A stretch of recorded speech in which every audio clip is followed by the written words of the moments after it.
It's on Amazon, tons of Kindle versions and all that. So it is, I would tell you at this point, this book that's been updated, Julie's DB Context she wrote with Rowan, probably more apt if you're just starting in. If you're looking for some heavy architectural design and how to do TDD with EF, it's a great book for that.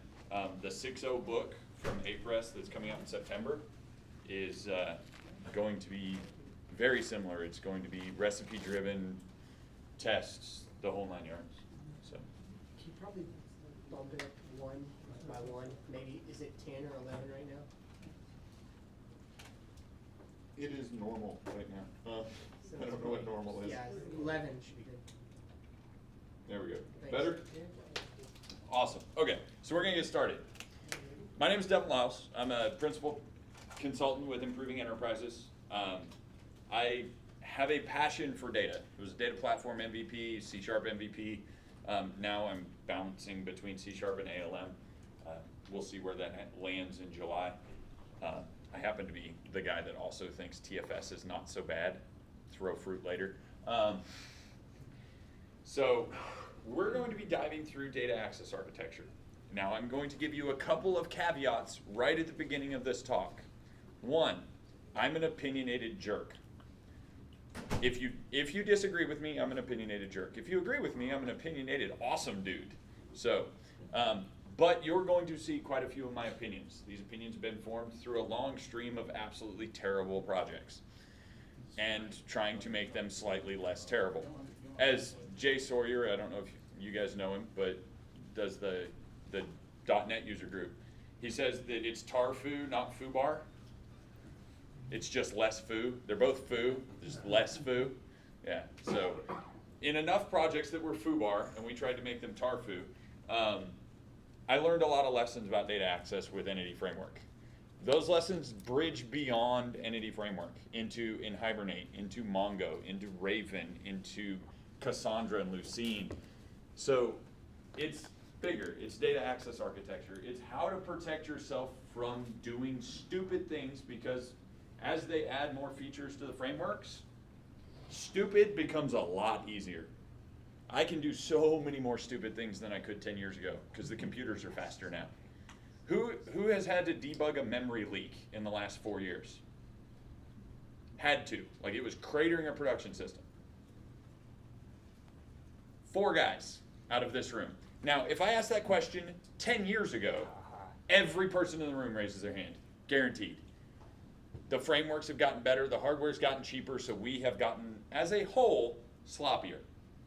We don't protect ourselves as well as we should. We rely on throwing hardware at problems to avoid a lot of things. On the performance side, on the data access side, right, is there are so many layers of indirection between me and what's actually happening that I don't have to care about those things all the time. I only have to when they bite me. So learn from my mistakes, and hopefully you won't get bit as often.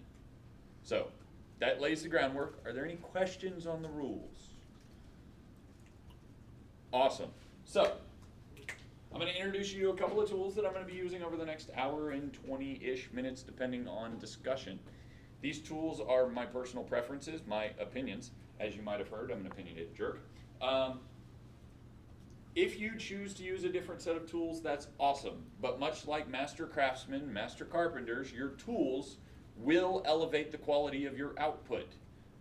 Customize your development environment. Customize Visual Studio. If you're using Sharp Develop, they've basically built in most of their sharper features anyway. But use these things. If not these things, things like these things.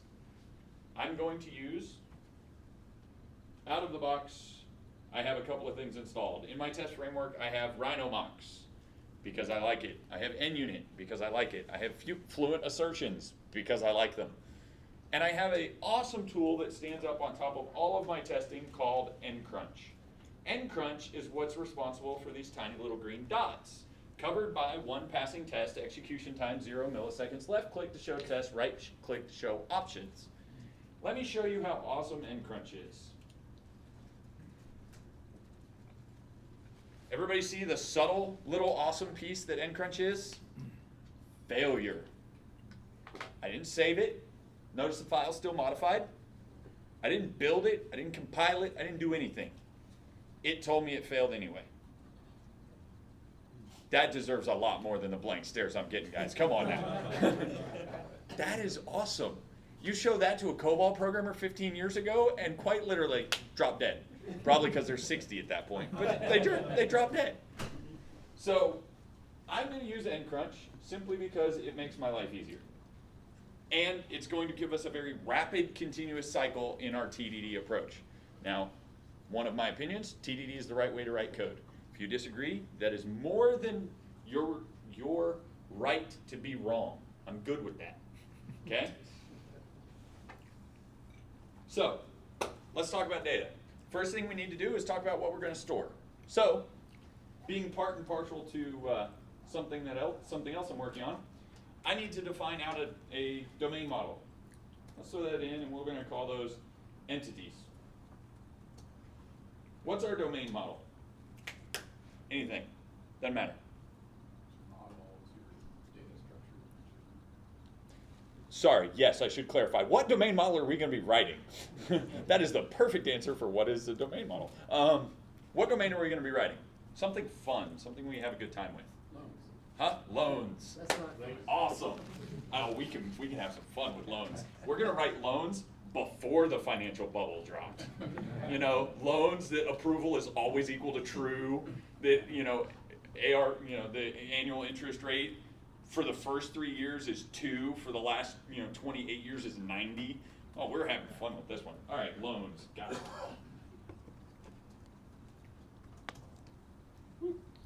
Let's make that just loan. I use ReSharper as well. Those pop-ups are going to be my heavily weighted opinions. Now, what else do we need? We need for a loan, we need a what? Sucker. Awesome. I like it. All right. What else do we need for a loan? We need a corrupt banker. Anybody in here a banker? I'm like gonna be like making somebody upset. Anybody in here in the finance industry? 2 guys. Awesome. Are you gonna be mad that we're making fun of your industry? Not at all. Awesome. It's like finally somebody's laughing at us. All right. So we have our corrupt banker, our loan, and our sucker. So our loan is obviously going to need a sucker. We'll call him a debtor. Victim. Ooh, victim. I like it. Victim? I am. Yeah, you can tell I didn't graduate with an English degree. All right, and then we'll have a, well, I don't know about you guys, but when I signed my loan for my house, there was way more than one corrupt banker involved. So let's make that a collection. Like, that's a group of guys getting together to decide to make it bad on us. All right, so we're going to go with, I don't like concretes. We're going to go with a collection of our corrupt bankers, and we'll just call these guys who? Brute Squad?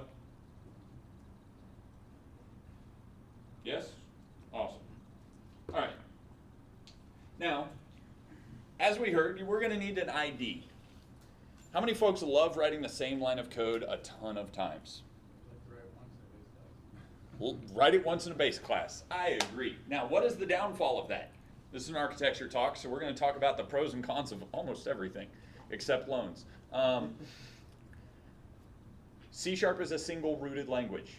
By saying this is our base class of our domain objects, we cannot have another. We don't have multi-point polymorphism unless you include interface. So we are going to take on the architectural decision that our domain is single-rooted. Okay? Now, that means we're going to have another one of these guys. We're going to have entity. And what kind of key do we want for entity? Integer ID? Awesome. That makes life easy. Okay? Awesome. I have my entity, I have my corrupt banker. Let's make my loan an entity. Let's make my sucker an entity. Now what else do we need to know about sucker? For a loan. He needs a name. It needs a name. A phone number, an address to take away from A them. name, awesome. So we'll go with, address of foreclosure, Yeah. okay? Or sorry, yeah, that's not right. Address of future foreclosure. What else does he need? He needs we're gonna need a decimal. Income they will take. There we go. He's gotta have some income that they can take. All right. What do we need from our corrupt banker? Needs a name? Ooh, that goes on legal documents. He can't have a name. What do we want?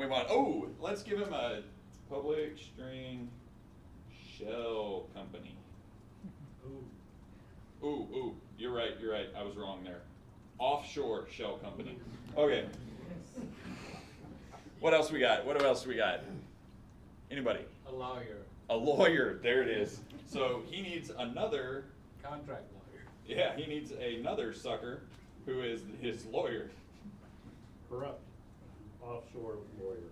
There you go. Yeah. At that point, he wouldn't be a sucker, though. So. All right, so we now have our domain model. Now, what I want to do is say, let's make sure that I can store a loan. Okay, we'll make this loan tests. All right, so storing a loan is going to take a couple of things. And we're going to layer in my very heavy belief that this should be repository pattern.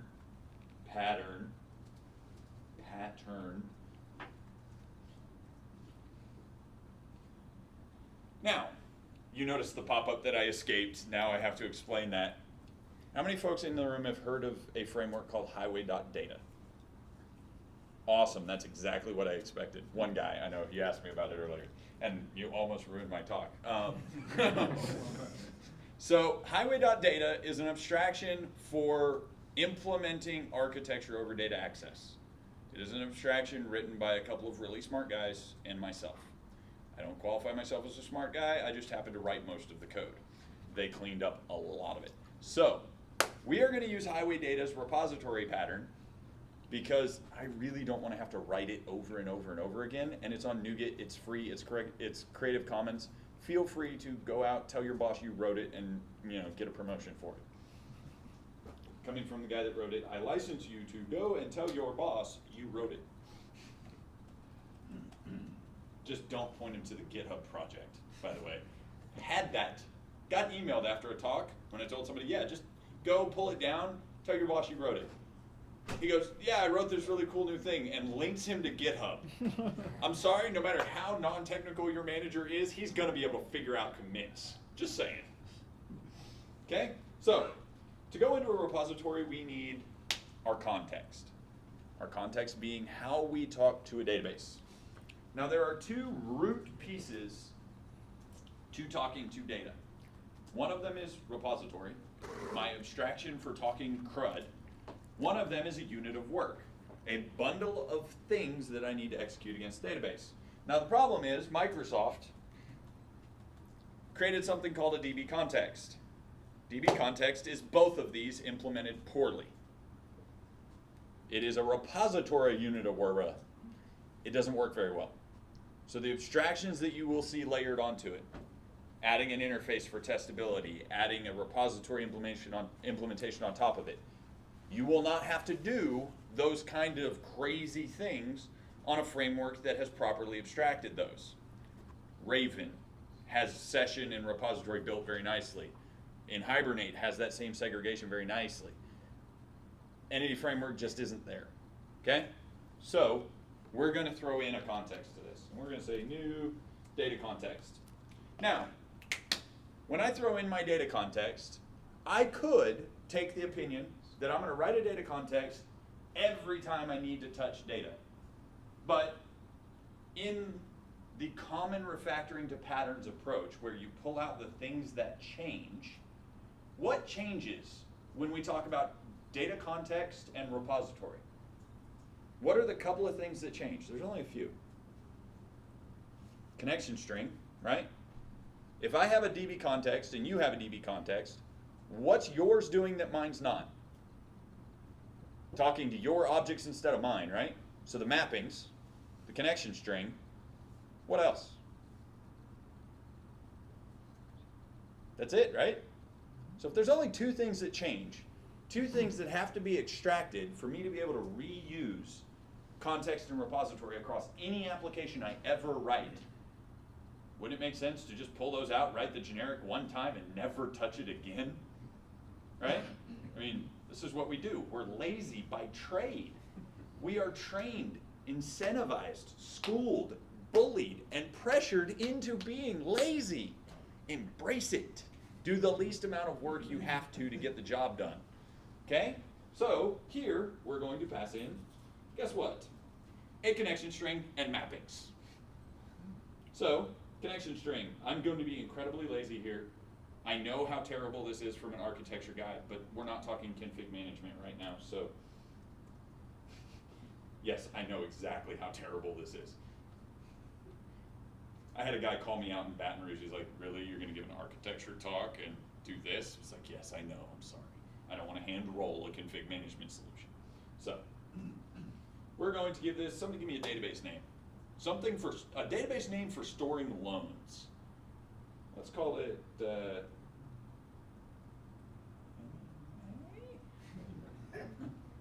awesome, okay. By the way, all this code will be available after this, so feel free to share with your friends. You're like, dude, I went to this talk and this guy completely went off the deep end, check it out. That's what we do nowadays, right? We watch the cat that can, talk to people or whatever, and then we share, because somehow we feel better about our lives if somebody else wastes their time looking at it too. I get that from so many of my wife's friends. My friends know they'll get like spam listed, right? But if I get an email from her friends, like I can't spam list them on my email server because then she won't get their emails. All right, and now we need a mapping collection. Now, mappings vary by framework, but they all do one thing. They all build a model that maps domain to storage, right? So I've put an abstraction layer there. We're going to dump that in. Now, this is where I get to highlight my nice separation here. If tests is my UI, because we're going headless for the night, core is where my domains live. What do you think goes in infrastructure? Do what? Views? Yeah, those would probably be UI, right? Injection. Do what? Injection. So, third-party libraries for injection, anything that touches a database, anything that touches a web service, something like that. It is my outside layer for putting adapters, proxies, facades in between me and third-party stuff, right? Trivia question. Anybody in here know the differences between facade, proxy, and adapter, and can enunciate them? No? Awesome, okay. As soon as I find that guy that has that answer, I'm hiring him. So, I need to add a class over here in my infrastructure. So I'm going to come up and say, new class, DB mappings, and I'm going to make this guy implement mapping configuration, reference and pull that in, implement that, and then say, reference, pull that in. Now I'm going to say model builder, configurations, add. And this is where I can add types where I have defined my mappings. So, if I decide I differ in opinion from how Entity Framework thinks things should be stored, I can then codify those into entity type configurations and load them here. How many folks have a DBA that would allow you to create a database that was named exactly like your objects are and never tell you it needs to adhere to normalization, generic hierarchies, a naming convention, any of that? Okay, how many folks in here are creating databases on a daily basis? One guy, awesome. For everybody but you, we're gonna talk about what we need to do for mappings. So I'm going to create a mappings folder. And in here, I'm going to dump in my loan map. Loan map is an entity type configuration for loan. This allows me to say this dot to table and give it the name of the table that it's stored in. Tell it which object. It has a key of ID. The ID has database generation option of identity. Question, can you inherit from was it entity configuration base class? Entity type configuration. Yeah. That's what I'm implementing. That's what I'm inheriting from here. Is in loan map. It inherits from the entity type configuration for loan.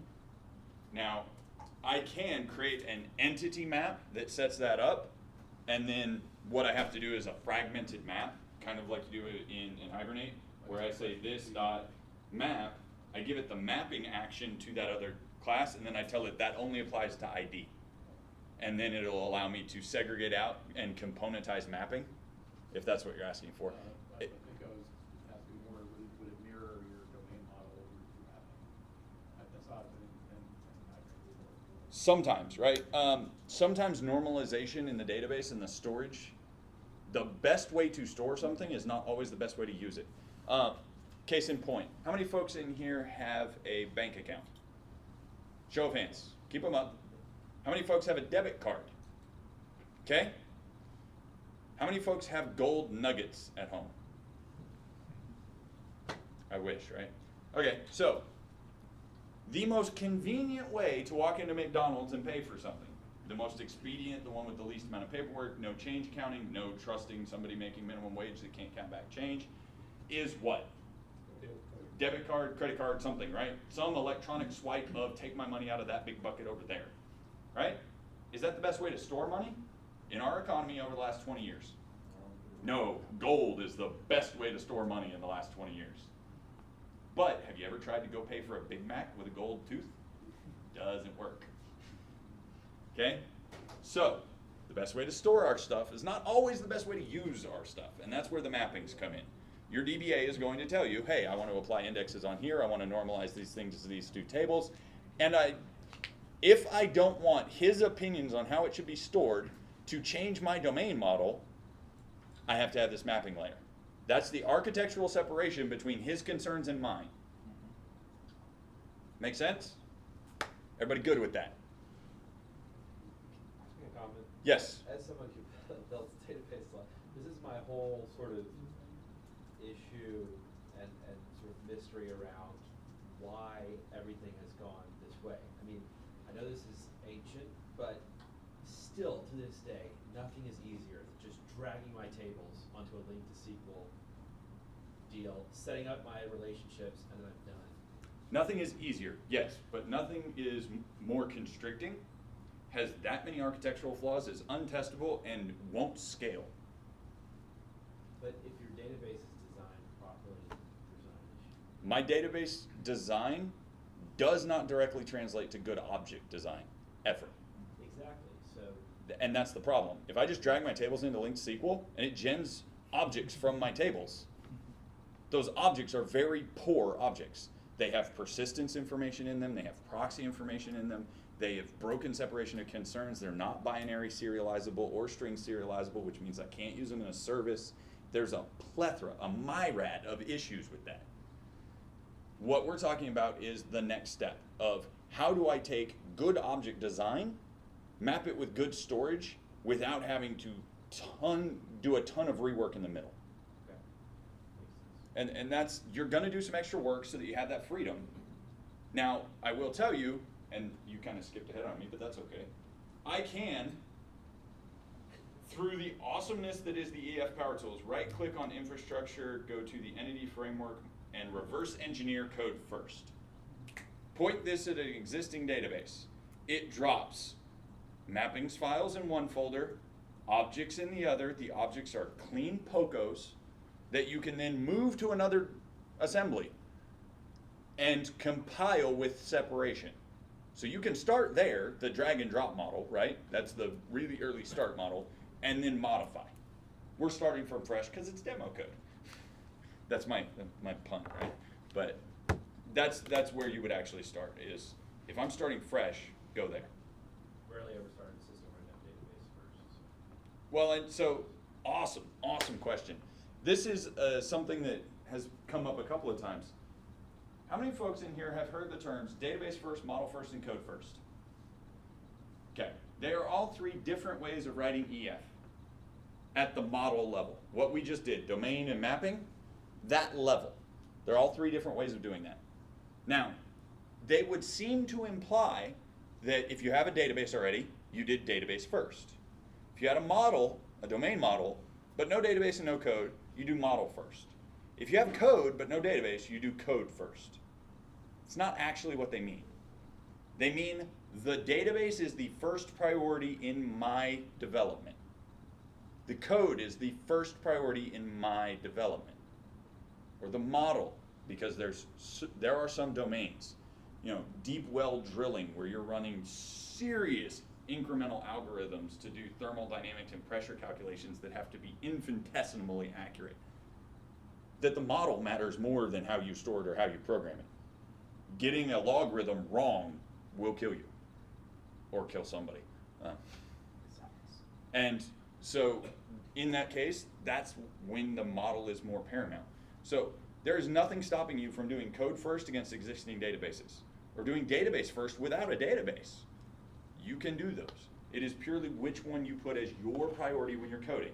And as programmers, I would expect your priority to be code first, because your object design and how your model interacts logically matters more to us. It just does. Doesn't mean that the database doesn't matter, just means that I'm going to put that behind a set of mappings so I can isolate that concern and hand it to somebody that's good at it. How many folks in here know the functional difference between a delete and a truncate on SQL 2005 and how it changed in SQL 2008? Exactly. There are guys with that skill set. It's not us.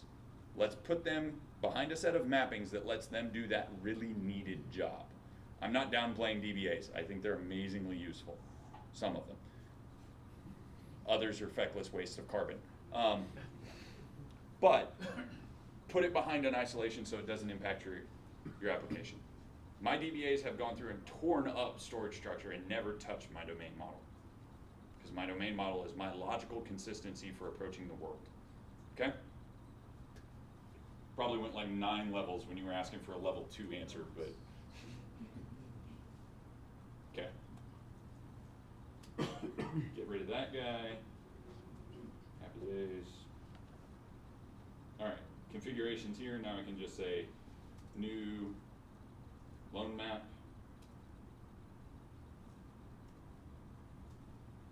Oop. Happy days. And I'm still missing some args. We'll get there. And I need new DB mapping.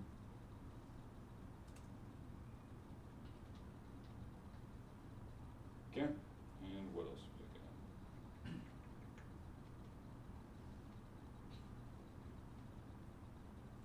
Now, here's the thing about the configuration. When I adhere to how Entity Framework believes the world should be, I don't have to tell it. DB mappings. Wow, why did I name that pluralized? It's retarded. When I agree with how EF thinks something should be done, I don't have to tell it that. I only have to tell it when I disagree. It's the convention over configuration model. You can accept convention as long as you agree. When you disagree, you have to configure. Okay? It's the whole reason that Model View Controller and MVC's implementation for ASP.NET has such great power. How do you create a controller? Something controller. That's how it finds it. That's how it searches for it. I can put that anywhere. I don't have to put it in the controllers folder. I can put that anywhere. It will find it. As long as it inherits from controller and is named controller, it doesn't care. So, we're going to take EF's opinions on how a lot of this should be done, and we're going to then just say, I have an entity of sucker, and I have an entity of corrupt banker. Okay? Now it will go out, reflect over those, map them with its configuration, and away it goes. Happens one time per app domain. That's key. Especially when we talk about pluggable mappings, because those mappings can be supplied through reflection if you were doing a plugin architecture.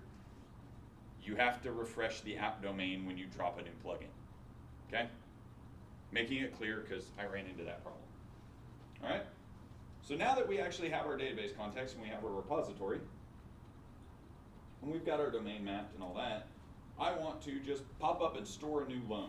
It is as simple as saying loan equals new loan. Let's add a new sucker to this. Mr. Victim equals new sucker, name Devlin Liles. And then our brute squad is a new list of corrupt bankers, and we'll dump in one corrupt banker for this, and we'll give him, we'll just say he doesn't have an offshore shell company or anything yet. He's just starting out and screwing over people. Okay? Now storing this is fairly easy. Remember I said that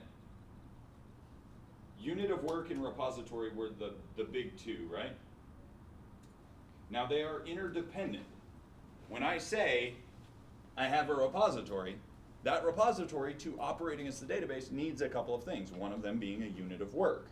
That is what context is. Context is my unit of work. It acts in a transactional way that allows me to store up a bunch of adds, deletes, edits, whatever, and then commit them when I want them to be committed in a single transaction scope. Make sense? Okay. So, if I were to say repository context commit, guess what that does? Commits the context, commits the transaction scope. And what's validation errors, corrupt banker has no key defined. Well, that's awesome. Oh, it helps if I make corrupt banker inherit from entity. Hey, and now I have no assert, but yay. Hey, it's green. Guess what? I saved it to the database and it didn't explode. But now I need to assert that something actually happened, right? So, the best way I know how to assert if something actually went to the database, check this out, is false. Loan dot, whoa, that is so not what I wanted. Loan dot ID equals 0. It's an int, it gets initialized to 0, so if it got stored, the ID will no longer be 0, right? And now I have testable. Now what is the one problem with testing like this?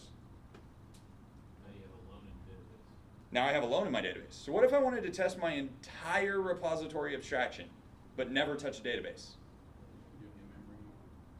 I could do an in-memory database. I absolutely could. Because I've got this data context abstraction, I could go in-memory data context. Huh? I can mock it. Let's mock it. I'll mock it. No. Yes, sometimes during my talks I have flashbacks of my mother. Sorry. Nobody? Really? Wow. Tough crowd. And I lied. I didn't install Rhino mocks up front. So forgive me while I spend the tap dancing moment of while it pulls in Rhino mocks. All right, awesome. So let's take this guy and let's say should almost store a loan. But instead of data context here, I'm going to give it a mock context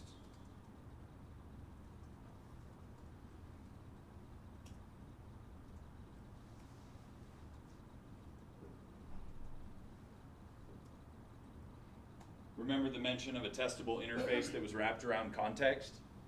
This is it. iDataContext gives me a testable interface. Is that your own site? Yes, that's mine. That's Highway. Now, feel free to write your own. Go out there, steal the code, I don't care. All it does is it shims in between DB set, which is not mockable because it has internal constructors only. I could use type mock or just mock or something to do static forward mocking, but if you have to use those tools to do that kind of thing, you're in a terrible place already. Don't make it worse. So, and we'll just hand in our mock context, and we'll come up here, and let's say generate a strict mock so that it fails if it gets a call it didn't expect. This will help us go through and actually say, hey, add was not expected, all right?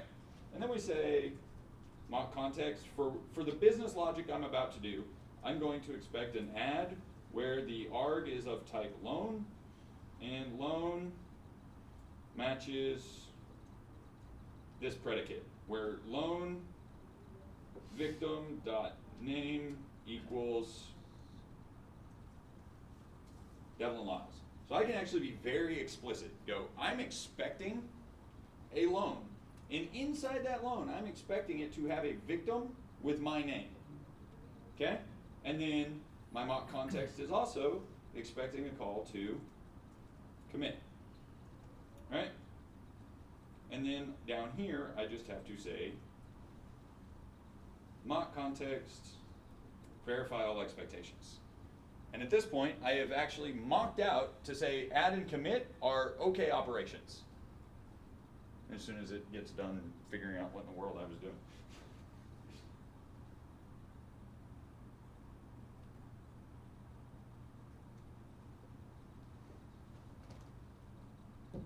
And I bring up the real unit test runner. There it is. Commit requires a return type. Ah, that would be awesome. There we go. For some reason it was not telling me that.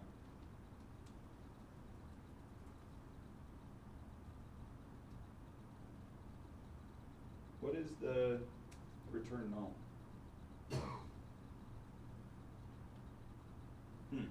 Or is it stub? Yeah. I think it's stub.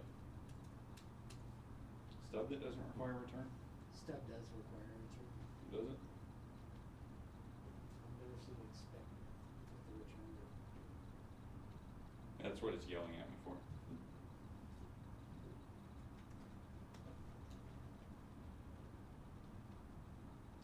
Requires a return value. Oh, that's why. Because it actually has a return. There we go. It's how many rows were committed, how many rows were affected. That's the int return. That makes more sense. Guess what? Hey, I actually did what I was supposed to. And you'll notice, hey, guess what? It never gets to mock context verify all expectations. Because we did a strict mock, we don't verify expectations. It'll fail if an expectation is wrong anyway. So if you're not using strict mock, you actually just want to use a regular mock. You want verify expectations to catch the failure. So it goes through and says verify all those expects. But I prefer strict mocks just for explicitness. It gets a little wordy sometimes, but I'm okay with that. If you're using stubbing, if you're using some kind of generic stubs, turn off strict mocking, it's fine. So, but this would be how you test to see if an actual add hit the data context right at the point you hand it off to EF. Everything under this is framework. And do we test framework? Or do we expect somebody with a blue badge did that for us?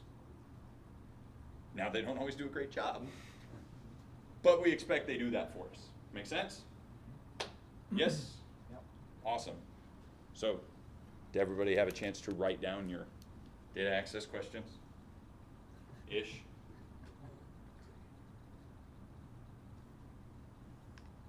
Maybe. Xbox Smart Glass, Bing News, Maps, Camera, Visual Studio. I'm confused. Now I have to find my OneNote. There it is. Okay. Nope, I didn't get any. Anybody write something down? They may have gotten erased by other people. Anybody? This Very, very long list by the time we got to this.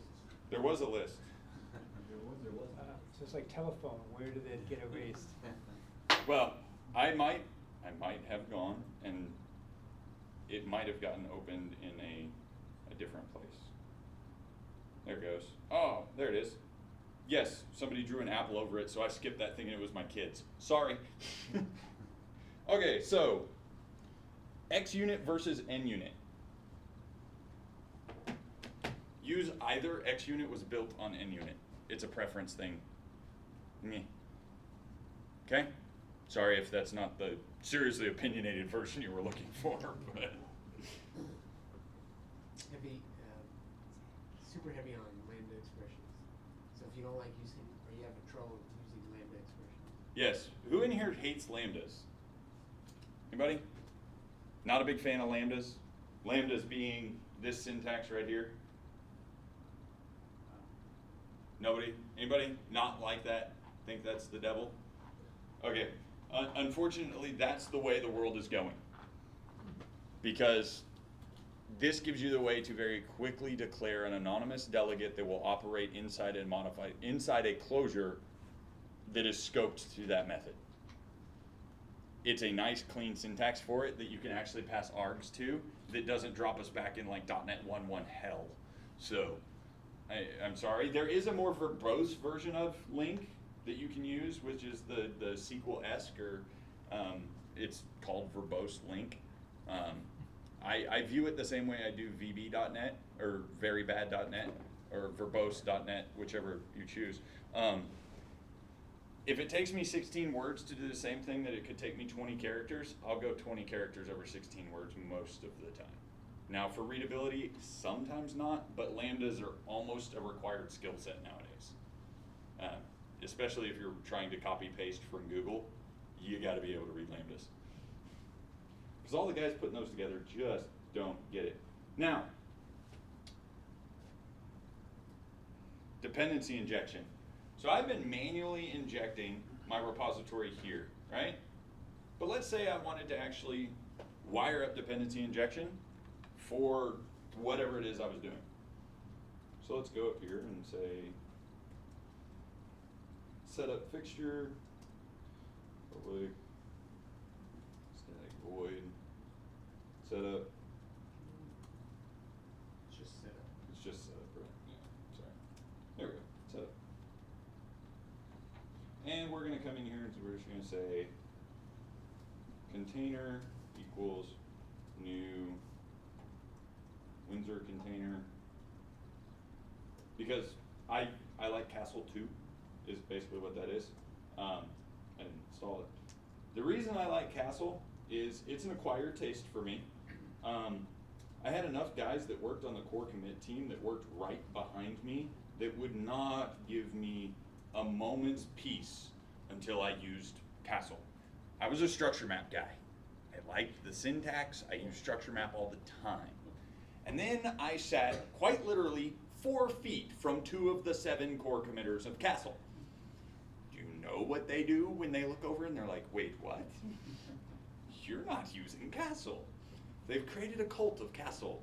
And I drank the Kool-Aid out of self-defense.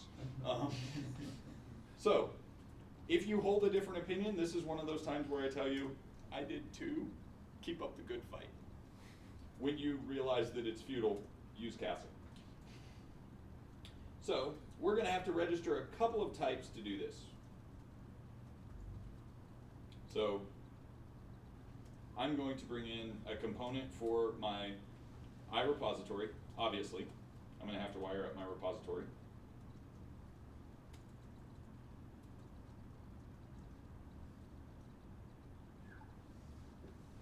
With all the pop-ups, it's almost like I'm using CodeRush. Okay, and then let's make this slightly more readable for you guys. There we go. Then I'm gonna need a component for iData context implemented by data context dot depends on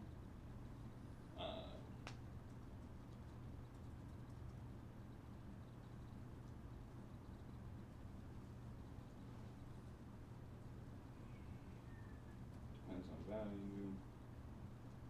Now the dependency name for this one I think is connection string. Okay.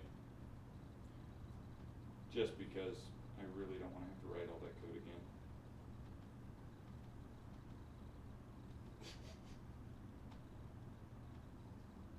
Hey! Ignore the man behind the curtain.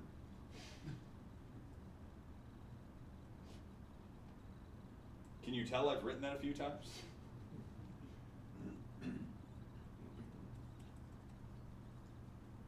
There we go. There we go. Common logging, and this one is, I called it DB mapping this time. Awesome. Okay, so let's talk through what I just did there.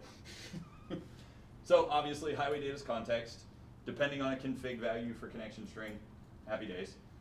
Repository, DB mapping. Now the two optional pieces that we didn't talk about are a logger, because yes, highway will give you full traceability at multiple levels that's configured with common logging. So any common logger implementation works. It's config switched down to trace level that actually tells you adding object. Just added object, this with ID blah.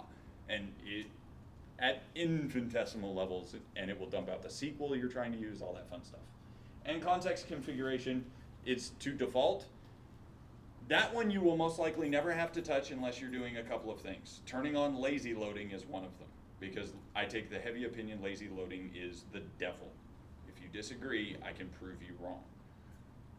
That one is where you do global configuration of a context, okay? Now, once this is all done, happy days, I have to register one other thing just to make sure that I have a event manager.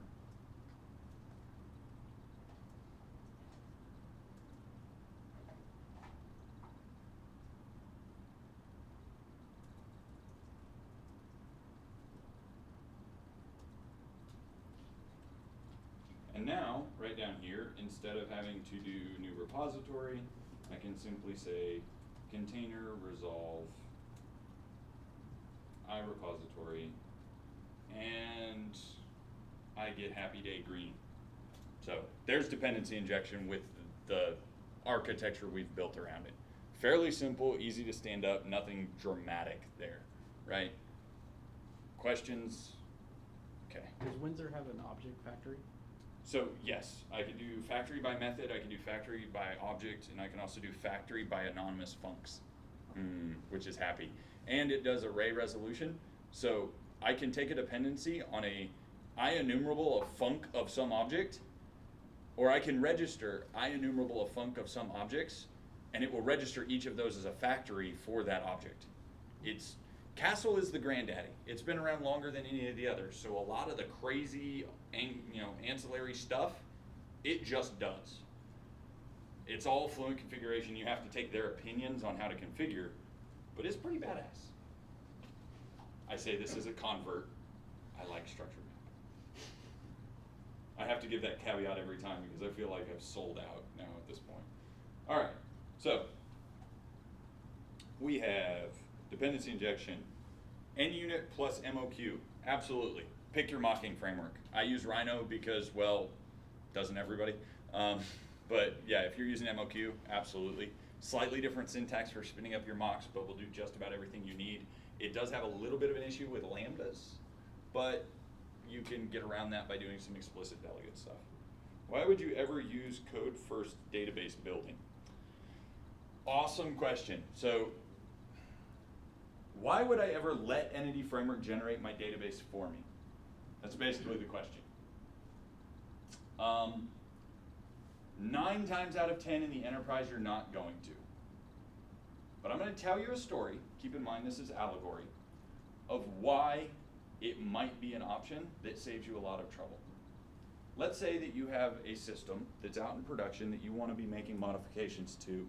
You want to automate your deployments because you're trying to move in a more agile fashion, you're doing iterative development, and at the end of every iteration, you'd like to push to environments. You can either come up with a way of managing those migration scripts, check them in the source control, pull a PowerShell script or something similar, DB compare for Redgate, something like that. Pull that down, automate it into your process using its command line pieces, and fire that off at the end of the builds. and deploy your application and all the packaging that that's going to require. Or you can use EF's database generation pieces with migrations that capture what your object model looked like at each point in time. When you update your object model and your map to your database, you say update database, it generates a code file that codifies that change. Then, when it connects to a new database, checks the hash version on that database schema, says, oh, you're at version blah. I'm at version blah plus 5. Run 1, 2, 3, 4, 5 in order to bring that database forward, including data transformation scripts that are built into those coded files. So, in this allegorical tale that I've told very quickly and not taking very few breaths, it would get you to a reason that possibly you would use the database generation pieces of Entity Framework.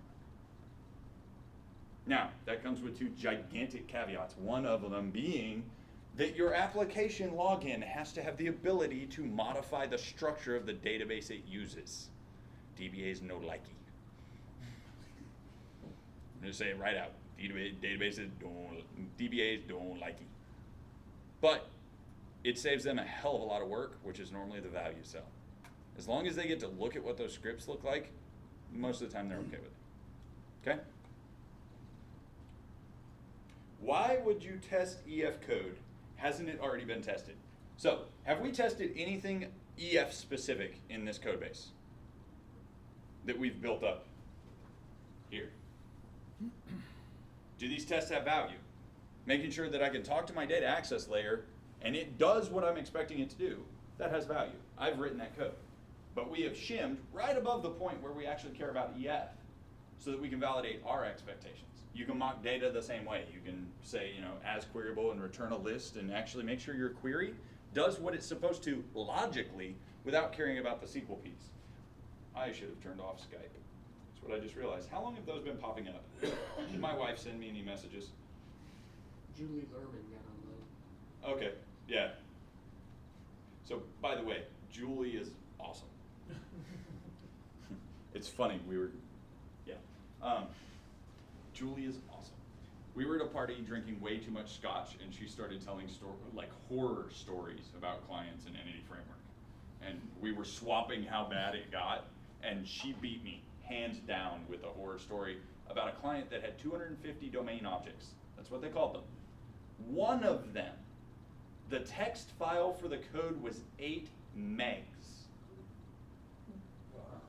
Now every programmer in their head is going, wait, to store an ASCII character I need X number of bits, those bits modified out, extrapolate that, holy crap, that's 30,000 lines in a class. Yes. There were regions, inside methods that were inside regions inside the class. That whole file, one class. And they were mapping the whole thing with self-tracking entities in EF4.0. Holy crap. And this is when I tell you, stupid people will be stupid no matter what you do. So put some blocks to make it harder on them.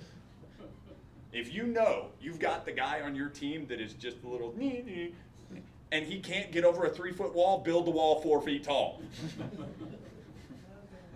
Okay? So, how does EF perform when moving? Okay, the apple is over the moving. Somebody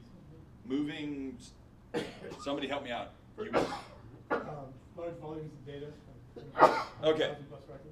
I get this question a lot, and I will tell you, EF is a ORM, which by definition means that it is trying to map a single record into an object and materialize it. Now, materialization in .NET has a cost, both on the garbage collection side, the object and memory management side, as well as programmatically. It takes processor cycles to map a return stream from SQL into objects. When you do that for 100,000 records, you're incurring a very large tax. So, if I were to want to pull back several 100,000 records into an object, I could, let's write a test.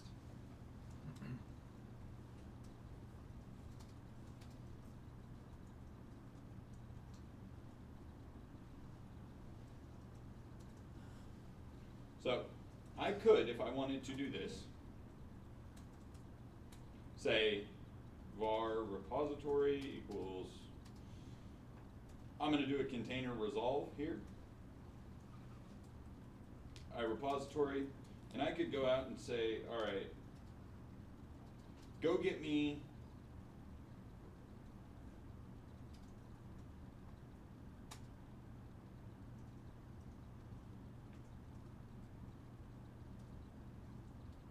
all the suckers that are out there. Okay? And I'm gonna create this query. And let's say we're wanting to pull back every sucker in the database because we're doing some massive update. We're doing some massive move, some batch processing or something, right? And more than likely you're gonna pull these in like sets of 1,000 or something like that. So this is where we're gonna get into my CQRS portion here, by the way. So queries. I'm gonna create a query called find all. I'm gonna make find all generic. It's going to inherit from query of T. And inside my constructor, I'm going to, and anybody that is listening is going, hey, strategy pattern, exactly. Technically, it's specification mixed with a little strategy, but who's cutting hairs, right? Return the entire thing. No filter, just return. Because that sounds like a great idea, doesn't it? Now, when I do this, I'm going to incur the cost of materializing every one of those objects, as well as a row by row chunk on that single data return. If there's 100 records, not a problem. It'll be 2-3 millisecond problem, right? If there's 100,000 records, you're talking 500 to 700 millisecond problem. If you're talking millions of records and big objects, you're gonna be finding another way to do this. So look at the data. If you're looking at actual batch processing, those kinds of things, you can do a couple of things. You can still leverage an ORM to do those things, but then I can come down here to my find all, and let's say I'm going to be updating we're going to be adding a corporate banker. We just went through a merger. We have to add a corrupt banker to every loan in our system, right? At that point, I have a CQRS separation. I can then say public class, update, let's say add banker, and this will be an advanced command that I can then say, and you'll notice this looks very, very similar. But I can now actually say, go execute a SQL command, give it the stored proc, give it a set of DB parameters, and fire. If you're dealing with large batches of data, and by large I'm talking 1,000+ records, large objects. Now if you've got really big object graphs, that 1,000 comes down fairly quickly. Like if I'm dealing with 6, 7 levels of inheritance or 6 or 7 levels of dependency, and I've got multiple joins in that, you're gonna hit this at 100, 150 records. But that's why the architecture matters, right? Is by codifying these out for query, I can have a command that goes out and does that as a transactional row by row operation that's gonna fire very, very quickly. Or when I need, I can punt and just say, hey, go execute that SQL command or go execute that stored proc. Now, I will tell you, this piece right here, that's my opinions. That's built into Highway. That is a command and query separation because the way that I select data and the way I update data are independent concerns. That's what CQRS is trying to communicate, is that the command and query responsibility segregation, the updates do not have to follow the same pattern, path, or domain objects that the reads do. When you read objects out of a database, you're reading into one model. You're doing it a specific way. When I update objects, I can do that with a completely different model. I can do that in a completely different way. That's okay. Now, your default ORM answer does not include CQRS. It just says the way you read is the way you update, and that's okay. This is when you have to punt off of that. Give yourself those hooks.